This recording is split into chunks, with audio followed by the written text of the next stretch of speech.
guys, welcome back to the channel where I cover missing persons, unsolved cases, crime news, and more. Real quick, before we jump in, if you have not hit that subscribe button yet, I would really appreciate it if you would. I'm trying to hit 10K subscribers by the end of the year, and also I would appreciate if you'd hit that thumbs up, that like button. It helps the algorithm and all that fun stuff here on YouTube. Now, the backstory on Tyler Feight is that he was arrested back on April 10th of this year under suspicion of sexual battery after he attacked and assaulted a woman who was running in the College Park area. Now, he recently was offered and he accepted a plea deal with the state prosecutor's office, and he pled no contest to a lesser charge of battery. And in that plea deal, he was sentenced to 225 days, which ended up being the time that he had already served, and he was released on probation. So this was the end of last month. Now, the prosecutor also asked the judge to withhold adjudication, which allowed Tyler to avoid a formal conviction, which is a whole nother ball of wax, but we're going to get further into that as well. Our state attorney here for Orange Osceola County, Monique Worrell, she's of course the office that prosecuted the case. She is blaming the decision to withhold adjudication as a clerical error on the fact that the prosecutor, by checking this box on the paperwork, and it was an oversight, and she downplays it, downplays the impact that it actually had on the case or the outcome. And of course, I don't necessarily agree with that. And Feight does remain a convicted felon from a previous case. She made sure to make that clear in a press conference she held about a week ago, which I'm going to play as well. She went on to say the state's attorney's office did talk to the victim, who was aware of and supported the plea agreement. So again, she downplays it, and you guys will get to see that for yourself. So he was supposed to have 3 years of probation with the strict conditions, which tie to community safety, and I think it's a joke. Of course, he violated them. And thankfully, the Orange County District Attorney's Office put out a warrant for him on Friday. And from there, he was picked up by the Orlando Police Department, I believe last night, early this morning. And he was seen in court today. And as of right now, he is behind bars here on 33rd Street here in Orlando. So that part's good. Let's jump into the piece from Fox 35. This was actually put out about 8 months ago, but it gives you guys more of an idea about what this case is about and what Tyler did. Well, this man is accused of attacking a woman while she was jogging in College Park. And he reportedly recently got out of jail after being accused of attacking a different woman just months ago. Fox 35, Stephanie Buffamonte is joining us live in that neighborhood tonight. So, Stephanie, this woman was able to get away by fighting back. Yeah, she fought back and she scared the guy off by kicking him and screaming loudly. But this attack definitely scared some people in the neighborhood. Our neighborhood is generally super safe, and I would never expect something like that to happen here. College Park runners like Carolyn shocked to hear a woman was attacked on her morning run Thursday. It happened near West New Hampshire Street and Northumberland Avenue around 4:30 in the morning. Orlando police arrested this man, Tyler Feight. They say he hit the woman in the upper body while she was jogging, and she fell to the ground. Feight tried to overpower her, but she was kicking and screaming, which police say made him run away. So there he is when he was originally arrested. Now this is his second, as they just said, this is the second person that he has attacked. So I have to ask you, how many times does he have to be arrested for this same crime before before they take it more seriously and get his ass off of the street and not offer him a plea deal. I mean, it's crazy if you ask me. She ran home and called 911. It's honestly like one of my worst fears when I'm running by myself. That's why Kimberly and Josh with Fitprint Personal Training started a run club in Orlando. While she always grabs her pepper spray before hitting the trail, she says the safest thing to do is run with friends. It feels too scary to go out and run by yourself, right? And have these guardrails, make sure the daylight, your route, you know, running with a mace and all of these different things. Definitely finding a group to run with is probably going to be the safest bet. Because And yeah, this is why, again, that these are the stories, the cases that hit me more than just being, you know, one that loves true crime and wants to cover these and be advocate for the victims. But I'm a runner, so I would never run alone anymore. I used to run alone, and I actually used to live in the College Park neighborhood years ago. So, like that girl at the beginning of this clip said, you know, she thinks it's a safe neighborhood. But I gotta tell you, even Baldwin Park, which is a very nice neighborhood, you have all these other neighborhoods in Winter Park, you know, Orlando, there's nowhere safe anymore to run. There truly isn't. And she's right. You should never run alone. You really need to find a group. And even 2 or 3 people is still probably not as many as you really should have. And it's a sad thing that, especially women, that we have to go out there and we just can't go out and lace up our shoes and go for a run unless we at least have a buddy or two. It is sad, but unfortunately, that's just kind of how life is now. because, you know, we're bigger in numbers. Chris Hughes with Track Shack says there are tons of running clubs across the area and have a whole list on their website, but says there are items that will help protect you too, like open-eared headphones so you can hear your surroundings more clearly. And we've got this ripcord siren. That's going to make a really loud siren sound, so would hopefully scare somebody off, but also alert, you know, anybody nearby for help. And then if you full-on need to attack and defend yourself, there's good old-fashioned pepper spray, and few things are more effective than that. now you can see that someone's surveillance camera caught him on camera. Well, earlier this morning after the attack, the victim went on social media. She posted about what happened and then posted a description of him. One of her neighbors actually saw him sleeping in a grassy area nearby.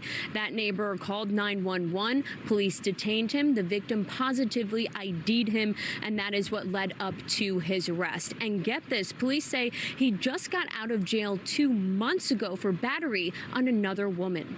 And I have to ask the Orange County District Attorney's Office, Monique Worrell and her team here, okay?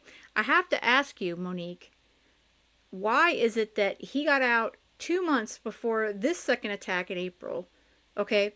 And then your office just granted him this new deal, and then 3 weeks later, he's found to not have followed anything that he was supposed to be following, going to treatment, checking in, keeping out of the area. And yes, he's back in jail right now. But how many times does he have to attack a woman or threaten a woman or someone out there trying to live their life, going out for a run, going out for a walk, what have you, doing something they should feel safe doing? And how many times does that have to happen before the Orange County decides to take this seriously? And the city of Orlando and Orange County, I mean, really, how many times does this have to happen? And I will say that this does happen all over the country. But in this case, this is here in, Orlando, Orange County, Florida. And it's really disgusting when our judicial system seems to be failing the victims and potential victims out there when they cannot keep this kind of a person in jail where he belongs. I mean, obviously, he's not going to rehabilitate because he did it again, and now he's not even following it 3 weeks after this plea deal. Again, how many times and how many mugshots does Tyler Feight, whatever the hell his name is, how many mugshots does Tyler have to have until the district attorney's office takes his crimes seriously. Does a woman have to legitimately get AR'd or worse before they take this more seriously? All right, this is Monique Worrell. She is the Orange County, Osceola County district attorney. Okay? And she's going to respond. This was 5 days ago. So this is a very recent little press conference she did with question and answers. And she's trying to tell the media and the public, explain why the prosecutor offered this plea deal and how, yeah, there was a box that should have been checked or not checked, but the victim was okay with this deal. And she's basically, in my opinion, she's trying to make everybody out there, the media and all of us, think, well, it's not all of our fault. Yeah. Was resolved, and I want to give you all the opportunity to inquire of me, and this is all in keeping with my commitment to transparency and access from the community. So we provided a supplemental statement. I hope you all have received that. Essentially, Tyler Feight was arrested for attempted sexual battery and felony battery. Our sex crimes division here in the state attorney's office reviewed that case and found that because Mr. Feight's intentions could not be proven beyond a reasonable doubt, that is, his intentions to commit a sexual battery could not be proven beyond a reasonable doubt, that the appropriate charges to be filed in this case were felony battery. That case was then transferred to a general prosecution unit, and those felony battery charges were filed. So it wasn't enough that it's 4:30 in the morning that Tyler Feight is attacking a runner and getting on her and trying to pull her down. It wasn't enough of that. So I guess he couldn't have been attempting to R her. We couldn't prove that, so we're just going to charge him with battery. Okay.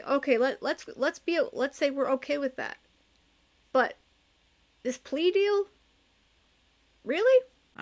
Mr. Feight entered a plea on November the 20th to felony battery, and this is an important part. He was sentenced to 225 days in the Orange County Jail with credit for the 225 days that he had served up to that point, in addition to being given 3 years of probation with some special conditions. It's important to understand that this probationary sentence, along with the special conditions, were imposed in an effort and an eye towards community safety.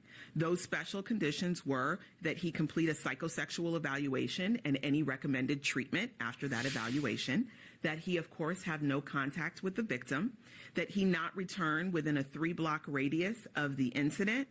And it's also important to note that this offer was discussed and approved by the victim. All right. The biggest part you want to get out of this right off the bat is this sentence was formulated out of the concern for public safety. Yeah. Do you guys think it's good for public safety to have someone like Tyler Feight out there and he is reoffending?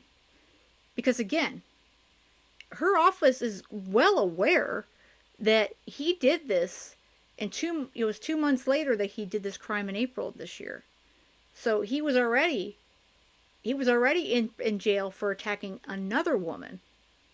So how is this helping the community and public safety if you keep giving him these probationary short stints in jail and these rehabilitation offers?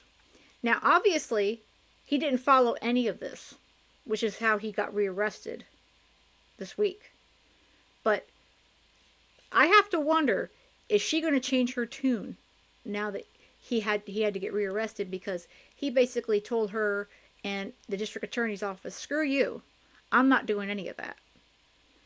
Yeah, I hope that her tune is going to change after this. In advance of this plea being given. This sentence was a legal sentence. It was within the confines of the criminal punishment code of the state of Florida, within the laws designed by the legislature for an offense of this nature. And while the prosecutor in this case made an error with the withhold of adjudication that I think seems to be a point of concern for most people, it's important to understand that that error in no way impacted the sentence, and it also in no way impacted the fact that Mr. Feight is in fact a convicted felon. Do y'all feel like she's trying to rationalize that, less for that box being checked about the adjudication, that, oh, well, this follows all the guidelines of the state, and we did everything we're supposed to do, and the victim was okay with it? I don't know, guys. I just feel like this is her trying to get in front of everyone and say, well, hey, we're following what the law says, what the state has written in place. So really, this is not our fault at all. It didn't make him not a convicted felon because he had previously become a convicted felon based on a previous event. The prosecutor's error in this case was administrative in nature, and he is not under investigation because he didn't do anything illegal or unethical. But the error that he made was contrary to the practice of this office, and because of that, his decision is being reviewed by his immediate supervisor, which is the standard procedure in this office to ensure that we operate with the best and highest standard of practices. It's also important, though, to understand that this individual has a caseload of over 400 cases. So it is not unexpected that there would be administrative errors. And I know that this has been reported and cause for concern for the community. But again, I want to reiterate that the prosecutor's error did not impact the sentence. Mr. Feight was in fact sentenced to 225 days in the Orange County Jail, which was a sentence well within the realm of appropriate sentencing. But just because it's in the realm of appropriate sentencing doesn't mean they shouldn't have gone one step further with his sentencing, considering his history.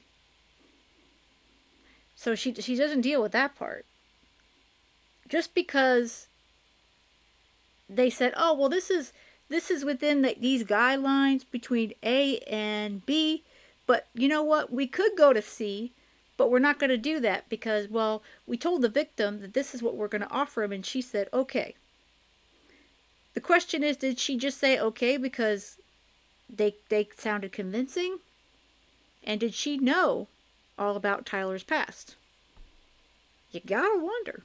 For the offense that he was charged with. So at this time, I'll open it up for any questions that you may have with regards to this case, and I'm hopeful that this will certainly provide insight to the community on what took place here. Yes, sir. When you say administrator, are you talking about paperwork, like you filed paperwork wrong? I mean, how was it communicated to you about what went wrong? Yeah, I'm saying that for the plea agreement that he signed off on, rather than checking adjudication, he checked withhold of adjudication, and he shouldn't have. He should have checked adjudication. But again, the important thing there is that it did not impact the sentence that Mr. Feight received. It didn't impact accountability in this case. Well, was that part of the plea deal read out in court after he checked the box? I mean, when the judge reviewed the plea deal, did he say, I see you've checked withhold adjudication or anything like that? So I can't answer that because I haven't reviewed any video as to what happened in court, but I can tell you that typically plea offers are read to the court, and the court accepts or rejects a plea based on the agreement reached between the parties. So she hasn't reviewed that, so I guess she wasn't ready for that question. I hope she knows the answer now.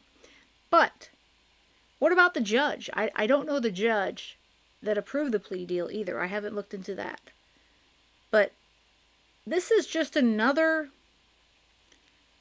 case where the district attorney's office and probably the judge, they just did not do enough. And I'm just tired of seeing this happen. You know, it's just happening way too much. Senator, you said this sentence was within the legal guidelines. What was the range for this particular offense? And would your office want to pursue a more maximum sentence given his convicted felon status? No. So it's important to understand the way the Florida Criminal Punishment Code works. And I have here a copy of Mr. Feight's score sheet, and I know that has been publicly requested, so many of you likely have it as well. But Mr. Feight didn't score prison. So sentencing to Mr. Feight to prison would have gone over and above what is called for by the Criminal Punishment Code designated by the legislature of the state of Florida. It would have been above what the sentence that was provided by the legislature. So on a accurate corrected score sheet for Mr. Feight scored 11 sentence points based on his history. In order for someone to score prison, they would need to score at least 44 points. He scored So it comes down to points. Because he didn't get enough points, well, we can't send him to prison. Well, gosh, that would just be wrong. It sounds like the Florida legislature needs to relook at this points system, because there are criminals like Tyler that are reoffending and coming back into the system, or never really leaving the system, and they're getting these slaps on the wrist. 11. Could you talk about the protocol for when pleas are being discussed, or when you guys are deciding what to offer, how to go about that, who approves it? Could you just talk about that process, please? Absolutely, and I think that's so important for the community to understand, so thank you for your question. Plea offers are a way that cases are resolved in the criminal justice system in general, not just in this circuit. I know sometimes it seems as though things that happen only happen here, but if you trained an eye on any other state attorney's office, you would see that the practices are consistent across the state. The reason that plea offers are so prevalent is because there is no way that we could resolve all of the cases that come through the system by trial. In fact, a very low percentage of cases, the last time I checked, it was some 2 or 3% of cases in the criminal legal system resolved by trial. So that means the vast majority of cases in the criminal legal system resolved by plea offer. So there are some plea offers that are very clearly and easily determined, because when we're talking about a felony case, each individual in a felony case has a score sheet, a Florida Criminal Punishment Code score sheet, and it scores offenses in an individual's prior history. She sounds way too excited for this press conference, you guys. It just seems like she's putting on a face to me, but anyway, I digress. So again, all about this score sheet. I'm going to have to look more into this score sheet, because as a Florida resident and taxpayer, this score sheet system, it doesn't sound very good. And yes, I understand, Monique, most of these cases are pled out with plea deals. That's all over the state, all over the country. But again, if this score system is not working, then it needs to be changed, or something needs to be relooked at. And on the second page of the score sheet, there's some math, and you might be surprised to learn that most of us who went to law school are not the strongest in math, but the score sheet gives us the code for figuring out what the lowest permissible prison sentence is. So in this score sheet, Mr. Feight's score sheet, the subtotal of his sentence points were 11.4. Then you go down to sentence computation, and it says if the total sentence points are greater than 44, right? So 44 is far greater than 11 that he actually scored. Then you would take those points, you would subtract 28. When you get that number, you would multiply it by 0.75. And that number gives you the lowest permissible prison sentence in months. I'm so glad she knows that 44 is more than 11. Good job. Again, explaining this math, this point system, I don't know. What do you guys think? I just think maybe it's not working. And again, like she said, and she was being funny, obviously, but that lawyers don't really know math. Well, that's fine. I'm not good at math either, but that's why there's calculators. There's all kinds of tools you could use. But it's just sad. It comes down to a score sheet to tell the district attorney's office what they can offer for a plea deal if they don't have more than this many points or they only have this many points. I mean, I don't know. There's something about this scorecard that doesn't sit well with me. So in this case, this individual did not score a prison sentence. Could he have been given a prison sentence? Yes, but again, it would have been outside the realm that has been designated by the legislature of what an appropriate sentence would be in this case. Again, I want to reiterate it because it's important that you understand. Our office didn't design this. This is designed by the Florida legislature to help us determine what is an appropriate sentence and what is not an appropriate sentence. And this sentence in this case fit within what has been designated by the Florida legislature as what would have been an appropriate resolution to this case. Now, in misdemeanor cases, unless a person has a felony in their history, there typically isn't going to be a score sheet that we use to determine what an appropriate sentence there, because in misdemeanor cases, the highest potential sentence is a year in the Orange County Jail. In this case, this individual was sentenced to 225 days, which is well beyond, what would have been the legally permissible, well, not beyond the legally permissible sentence, but well within the realm of what would have been a legally permissible sentence.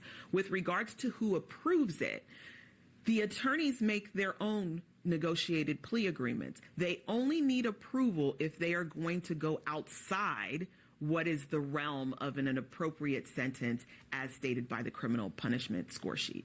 All right, so that's where they did cut off.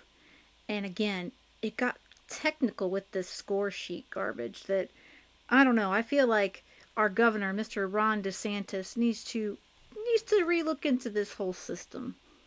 And I'm curious if you guys out there that are not in Florida, do you guys know if your state has a score sheet like this? And if so, what are your thoughts on it? I'm definitely curious. So here we go. Here is the score sheet that she was just referencing. It's actually on his docket here, on this case here.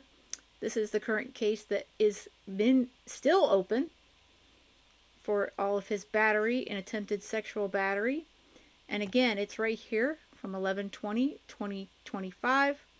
So let's take a look at what Miss Monique Worrell was just trying to tell us was so followed and so vital here as far as his sentencing, his plea deal offer. So it looks like, again, it says Criminal Punishment Code score sheet, and it does list all these things. Okay, there's the judge, Vincent Chu. I'm curious what his thoughts were on this, but again, he probably thought, well, hey, it's within all these guidelines, so okay. So it looks like here they go into this math stuff, which, guys, like I just said, I'm not good with math either. So I would probably make sure I had a good assistant to help me with that. But here it looks like there's victim injury. Let me just pull this back up here. So it looks like, again, it says 1 is primary offense. And this one here lists the battery, 1 prior battery. And I guess they get, and there's levels here. Let's see. And then you jump down to after the 2, the additional offenses. It says this is a felony there. And then there's 3, it says victim injury, which they're saying that there's none, but only because she fought and screamed and yelled. And then, of course, 4 is prior record, which she definitely has plenty of. And you can see armed trespass at occupied structure, violation of probation, violation of probation, violation of probation, trespass in structure. And then you jumped here to 5. It looks like legal status violation. And I guess he has no points there. 6 is community sanction violation before the court for sentencing. And there's no points there. Which, okay. And then there's enhancements. Well, there's firearm. If there's a firearm involved, I guess prior serious felony. So I do see where she's talking about all these potential points, I guess you get. It's hard to read some of this for you guys, but it's like new felony convictions that says 12 points times each successive violation, for example, there. And then 12 points times each successive violation for violent felony offender. So, again, it comes down to these points, which I don't know how I feel about that. But he got 7 for this one. And then it says total maximum sentence in years for all counts if consecutive sentence is imposed. So that does list, I guess, jail time if they do give it to him. So I guess it does list that here, which she didn't state, but that's helpful to know. So I guess it would be if consecutive sentences were imposed, you'd have a total maximum of 5 years. And of course, they didn't impose that. And then you have this one here for petite theft.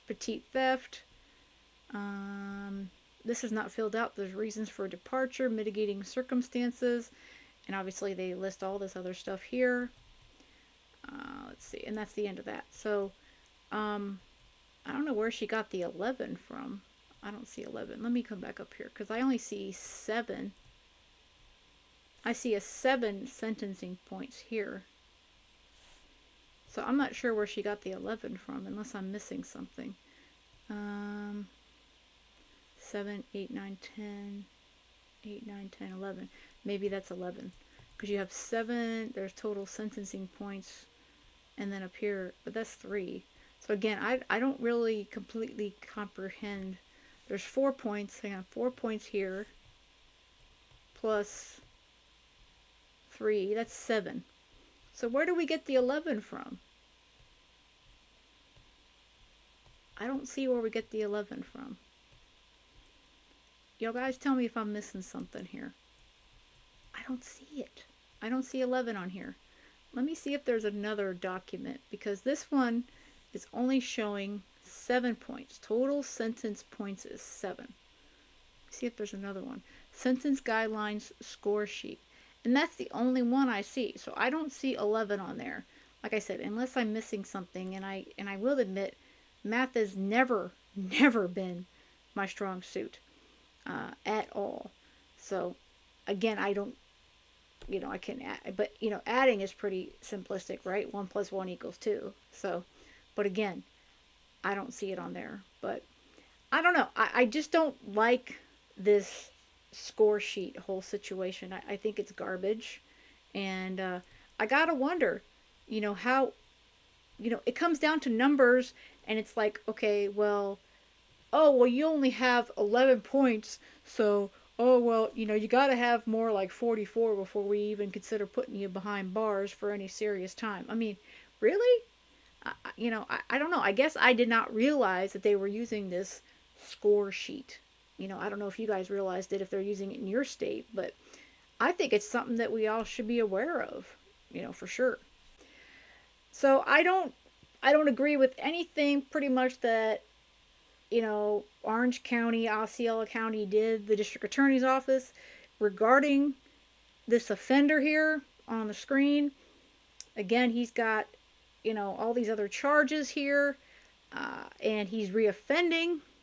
So I am very curious, now that he has violated this whole plea deal that they gave him last month, are we going to finally get off of our asses here, Orange County, and finally do something and not put him back on the streets? I'm very curious to see how that works. So let me know you guys' thoughts on this, because I don't know, this is the kind of person that I don't want to meet when I'm out for a run. I mean, if you guys are also runners, or you go out for a walk with, some friends, or you just want to get out and about, I mean, we should not have to worry about somebody like him, like Tyler Feight. But sadly, that seems to be the world that we live in. All right, guys, I hope you have a great rest of the day. And most of all, stay safe.